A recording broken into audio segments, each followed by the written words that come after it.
lots of different ways that we generate power. Now, who has driven by, like on the interstate or highway or whatever and seen one of these? Most power plants work the same. The biggest thing is you're going to turn a turbine, right? Here is the coal piles. This is where we bring the coal into the plant using the Mobile River. Then we have a man-made barge canal that we run and operate. This is a picture of the combined cycle units that we have out front that y'all pass by. A little bit of coal facts. The majority of the coal that we burn here at the plant, we buy from the country Colombia. Sometimes we also get some coal from Alabama and Colorado when we have. But they're pretty easy. You just slip them in. Can you hear me? Barely, right? All right. So we're ready to go. That's how you do it right there. Put it on the bottom. How you just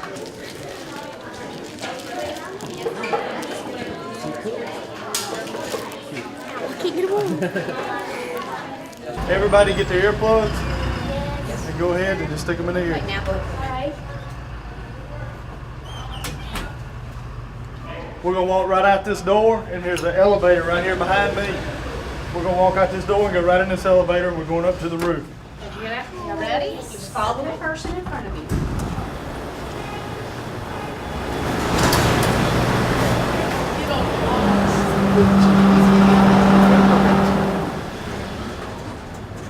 All right, everybody pull the earplugs out for a minute. Whenever we get up here, we're going to walk out on the platform, and there will be a step up about this high. We're going to step across, and we will be on top of the roof. The first thing we're going to look at is coal handling. We're going to walk to the edge and look and see how the barges come in. Coal is the way we produce power here. We're going to walk out to the edge of the roof, look at the barge canal, look at the river, and look at the coal pile and all, and I'll try to explain as much as I can. It may be a little bit hard to hear up here because there may be a little bit of noise, but I'll try to talk real loud. If you can't hear me, tell me to talk loud. We should be okay up here because these two units are off the line right now on a reserve shutdown. We don't need the load, so. We're there. Yes, put your plug back in. Right through this door behind you. We're going to walk right over here.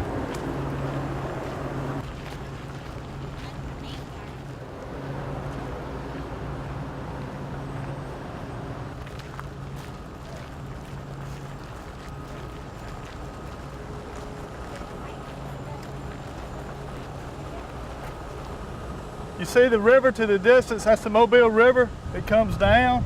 This is our barge canal. It connects to the river. You can't see it because that building is in the way. But this is how we bring our barges in. We bring them in. These are our coal barges right here tied up to the sails, right down through here. They will take those barges and bring them over to the big white crane. That is how our barge unloader. We call it the E-crane. It picks up the coal and drops it in the hopper where you see the coal inside the silver hopper down there. We take it then and we run the coal through these belts, those little conveyor belts, those things going up right there to the building. Those are conveyor belts. They are all transported on those belts, transported down and go to another belt which rolls them out onto our big coal pile, which is behind this stack. Let's walk down this way a little bit. We take our coal and we stack it on this pile. We have big bulldozers that pushes it up on the pile. The reason we do this is in case if something happens and we cannot get barges in, we have coal here on site. We can push in, run to our units, and still maintain power. That's about a 45-day supply of coal on that pile. We can run for about 45 days with all that coal. Whenever it is put on that pile, we continuously unload all the time. Well, we're continuously pushing off that pile into another hopper, which goes down. It hits these belts running along here, comes up. You see the belts coming to this crossover building right behind you, and it comes up, and this is how it gets into the plant, this building right here, this little walkway. There's a conveyor belt, and it dumps it down into the unit. That is the way we get our coal to the plant. You can see the coal coming out of the conveyor and pile it up on the pile. They will take bulldozers and push it up onto the pile, or either push it into the hopper. Burning that wet coal, but it don't matter. We still burn it. It gets so sloppy out there, but they have Has anybody got any questions? Sir?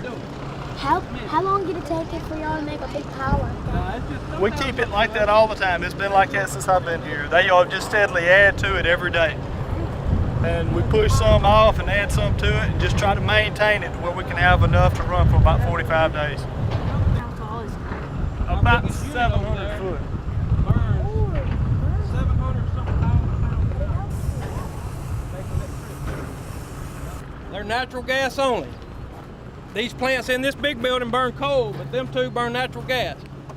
That's kind of that's the newest two units. That's Unit 6 and Unit 7. I believe they're 525, Yes. 525 megawatts apiece. Well, if y'all want to, we'll walk over this way and look at the switch yard and the scrubber we're building. Is it because y'all can get a bigger supply from Columbia? It's cheaper. Cheap.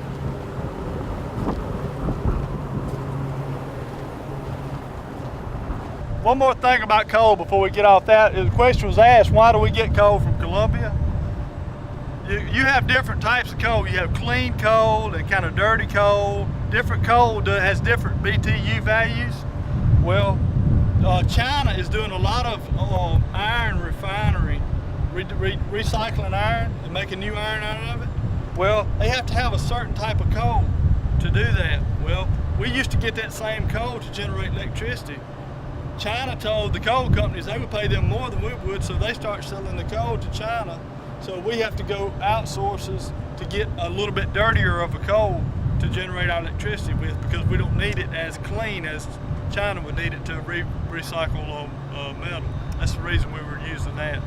And we try to buy the cheapest coal we can to make the prices of electricity stay as low as we can. That's I just want to say that because that question was asked. All through here is our switch yard. This is where all of our power is sent out. It's generated here and it's sent out on all these big transmission lines. You see you have some going that way, others going back this way. That's going out to the substations and reduced down and then sent to your houses to use to run your air conditioners and all your lights in your house. If you will look out to where the water is on the left, after we burn coal, we have to get rid of the ashes. So we mix it with water and we pump it down those lines, those big black lines going all the way down through there, and we pump it out and store the ash out there, and the water is purified and then released back into the river. Right here on the left where you see the big crane, that is where they're constructing our scrubber. That is the department I work in. We're hoped to be online by January with the scrubber running. The scrubber is going to produce a byproduct called gypsum. We will pump those down the road. There's a bridge right now that's going to come across this discharge canal, and where you see all the trucks and the bare spot over there is going to be another big pond. That gypsum, we're going to mix it with water and pump it out there. After it gets out there, we will push it up in a pile, let it drain down and dry out. Then that gypsum can be used to make concrete or put lime out on a field for farmers to help fertilize their fields. This has several different uses we will be able to use on that.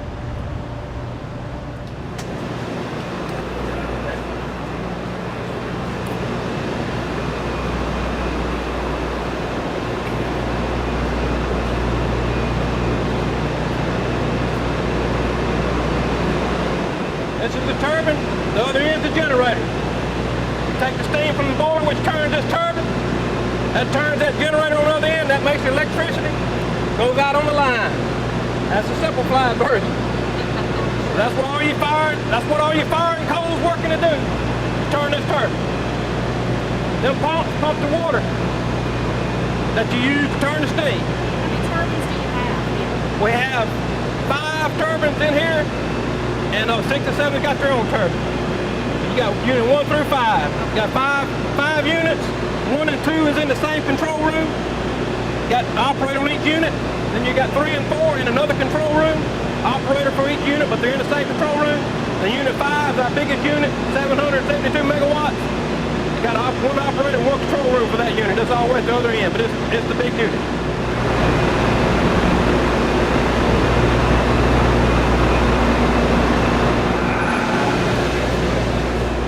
Yeah. Welcome to Barry Steam Plant. Have you already been up to the roof, or where'd y'all's tour start? The roof. On the roof. So y'all saw the big coal pile out there? Yep. What we do with that coal pile, we bring it in on a conveyor, and it comes down and it goes through a big grinder like you'd see in your kitchen. It's called a pulverizer. It grinds it up into a fine powder. Then it goes from there into the boiler, and that's where the fire is. And the fire, we control the fire with coal and air ratio, and water goes through the boiler, and then when it heats up, it turns to steam, comes out of the boiler, goes through the turbine, and when it goes through the turbine, the turbine turns the generator, which makes electricity, and we put it out to the switch yard. That's about as basic as you can break it down, but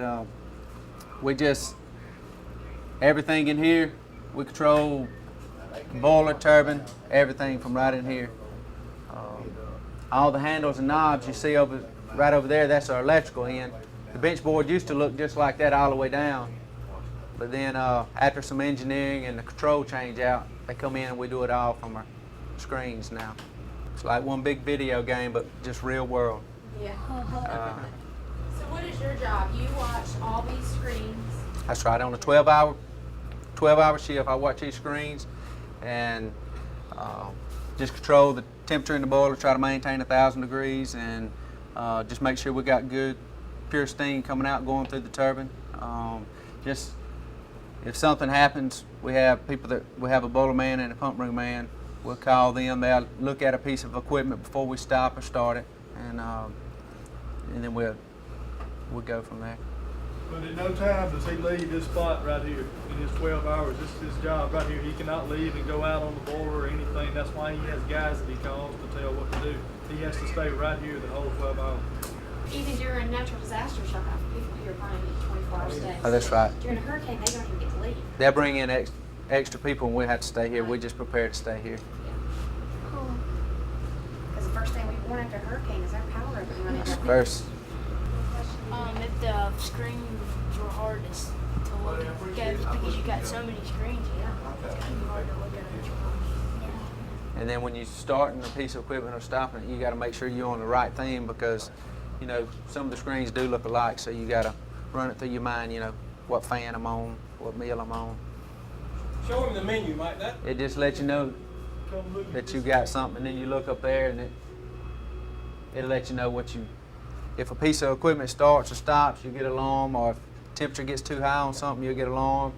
It's vibration, a lot of different things, you'll get an alarm, and you just look up there and it'll let you know what it is and you'll know who to call. Who does that remind y'all of that we learned about yesterday? Emily? Oh, yeah. Emily? Making the alarm? Yeah. Is this map the whole place?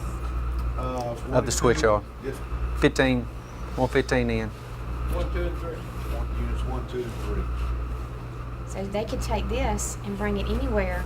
And if you know electrical knowledge or engineering knowledge, you'll be able to read this. You see any symbols on there that we may have learned about already, you think?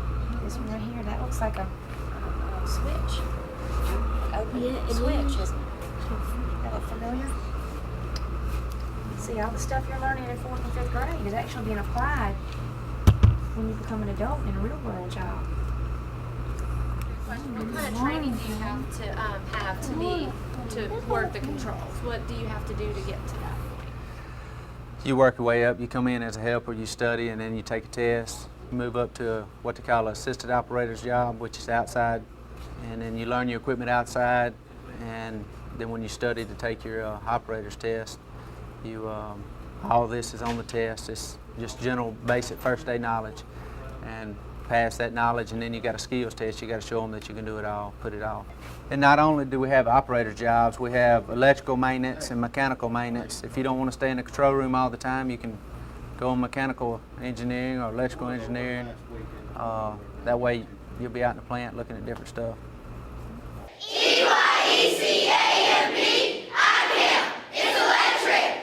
E-Y-E-C-A-M-P, I camp, get out! My name is Dawn Walker, and I'm co-director for Camp AMP. Camp AMP is an EYE Gets Wired camp, which stands for Engaging Youth in Engineering.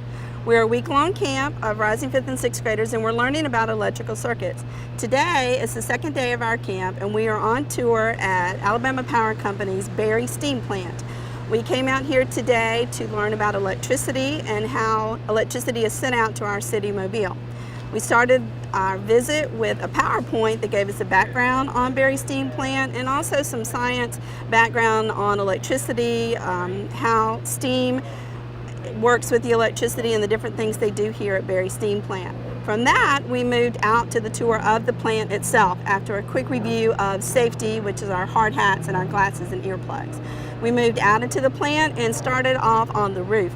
From the roof, you can see the huge pile of coal, the river where they bring the coal up on the barges, how it goes on the conveyor belt into the plant, where it then mixes in with the coal, becomes a fireball, and into the steam, and then into the electricity. We moved back into the building and went by the huge turbines and then into the control room. And the control room, they monitor everything that goes on at Berry Steam Plant and make sure that everything is safe and everything is running smoothly. If something is not running smoothly, then they monitor the alarms. Our science unit that we're learning about in EYE camp involves taking electrical circuits and designing an alarm system that will both light up and make a buzzer. This is so that the little girl in our story, Emily, can know when to water her sheep. And they put the electrical circuits together. The children use the engineering design process to create a solution of their own to solve the problem of getting the light to light and the buzzer to light using a battery source of energy. And we'll continue out the week with other activities and other field trips, and then we'll wrap up later on in the week on Friday.